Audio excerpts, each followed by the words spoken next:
Our next presenter is Wendy Wadden, who wrote the chapter An Introduction to Taxation. Wendy has been a practicing member of the Nova Scotia Barristers Society since 1985 and is an instructor of law in the Shannon School of Business here at Cape Breton University. Her research interests are in areas associated with business law, and so today she's going to talk to us a little bit about taxation, and she may bust a few myths while she's at it. They do pay tax, our First Nations people. So anything else that you've ever heard, forget about it. It's wrong. As a matter of fact, they pay a lot more tax than Canadians think they pay, than non-Aboriginal Canadians think. So that's a falsehood. When you start looking at tax laws and taxes in Canada, I mean, we're taxed at every level of government, federal, provincial, municipal, and those taxes essentially are raised in order to provide services. Here's a map of Canada. Here's a map of India. Here's the distance between those two places. Okay?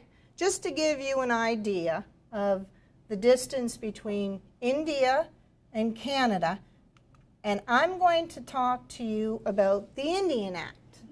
And that's the first place I had to start when I started looking at taxation and tax exemptions.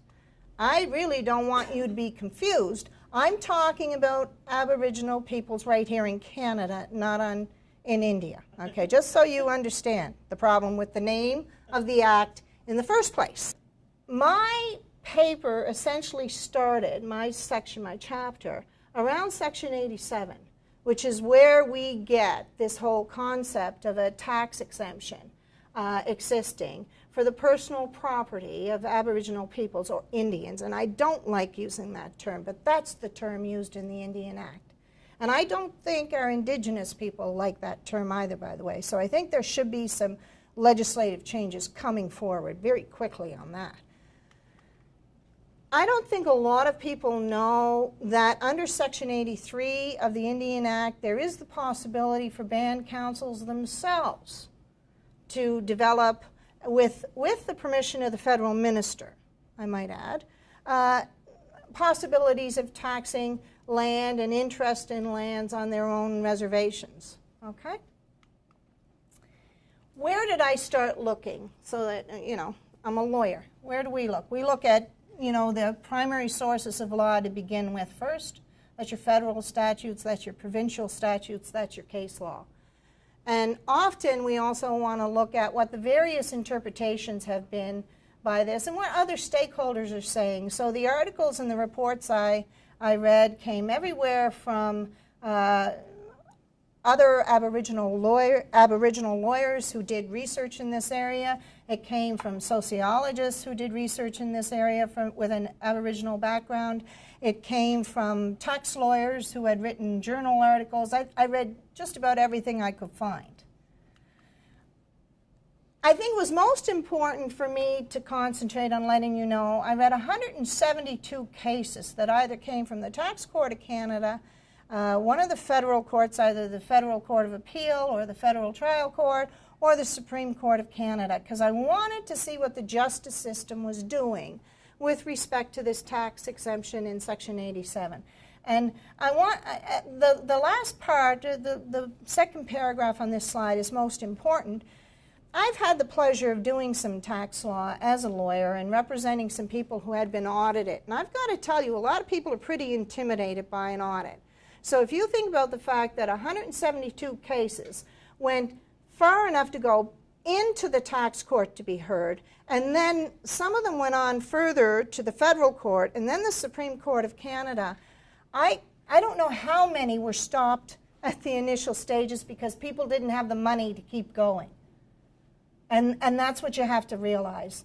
It's not that there were just 172 cases of this happening in Canada. It's that 172 people went far enough to pursue it, to try and get justice.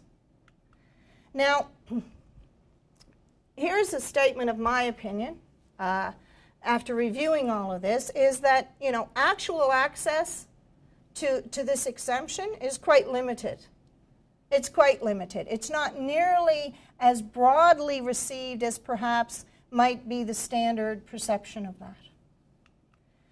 I also want to point out that the Tax Court of Canada merely can deal with appeals for the assessment that the Canadian Revenue Agency has done. That's the limitation.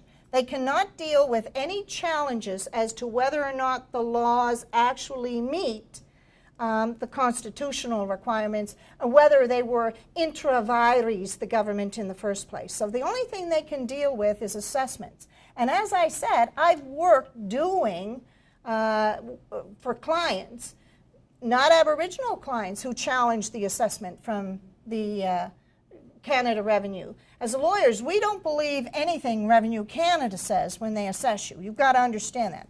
That's the starting point is they got it wrong. This Section 25 in the Charter of Rights and Freedoms, that's been raised by many, and that was really interesting to me in the case law, that a lot of Aboriginal peoples were raising their Section 25 rights under the Charter. And I have Section 25 here, and it is that essentially there was no intention that it would abrogate or reduce any of the rights that First Nations had. That was not the intention when we talk about the Constitution Act and the Indian Act, etc.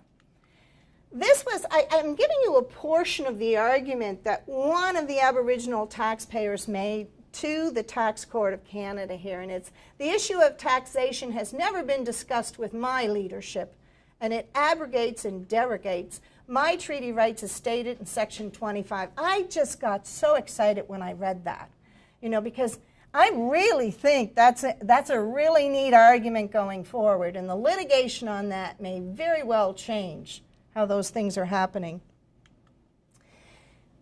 This is a quote from a 1983 case from the Supreme Court of Canada.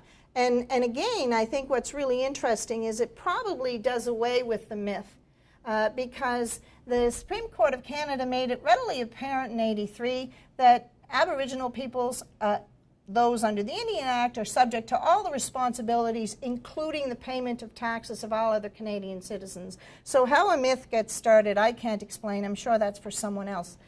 Us lawyers can't explain those things. Judicial interpretation, the general interpretation of this provision with the tax exemption has been that you're going to protect the property of individuals living on reserves. That's the general intention. And I think underlying that is the fact that the government gave them everything they have, and so you don't want other people taking it away from them. But please recognize that a lot of Aboriginals living off the reserve do not have any benefit of the Section 87 tax exemption. They just don't have it. And that more and more, the majority of individuals, Aboriginal descent, are not living on their reserves. This was really interesting too. Again, two reports from the Supreme Court of Canada, both which recognize that any ambiguities dealing with the tax exemption and taxation should be resolved in favor of the Indians. However, I will say to you that that's not what seemed to happen in the cases that I read. It seems that somehow from 1983 and 1990, this approach is not necessarily the approach of interpretation that was going forward. The resolution was not necessarily in favor of the Indians, Aboriginal peoples. Another quote that comes from the Mitchell case is, there's a misconception. Some people think that the purpose of the exemption was to somehow remedy them from being economically disadvantaged. Not the intention. The Supreme Court of Canada has made it clear it was not the intention to remedy any economic disadvantage. I hope our approach going forward is different.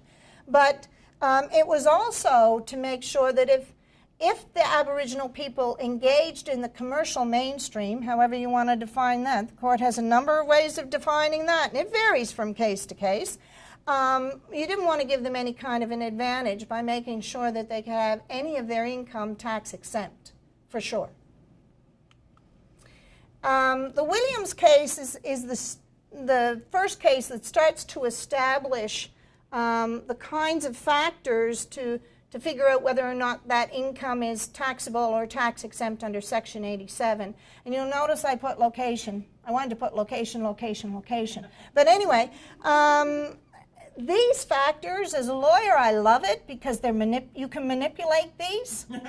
These are not fixed. These are very manipulative, very flexible, and can be altered. And the case decisions showed me that.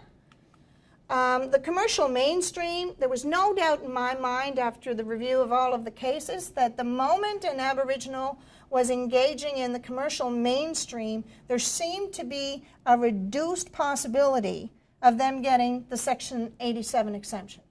It seemed to be. A lot of the cases that looked at the commercial mainstream tied it into this traditional Indian way of life, and my hero, Justice Cromwell of the Supreme Court of Canada, wrote the decision in the Bastian case, and he said the availability of the exemption does not depend on whether property is integral to the life of the reserve or to the preservation of the traditional Indian way of life. And as a matter of fact, he felt that Aboriginals were the only ones who knew what their traditional way of life was, and for courts to be using that to make distinguishment was a little bit inappropriate. I'm sure that's not the word he thought.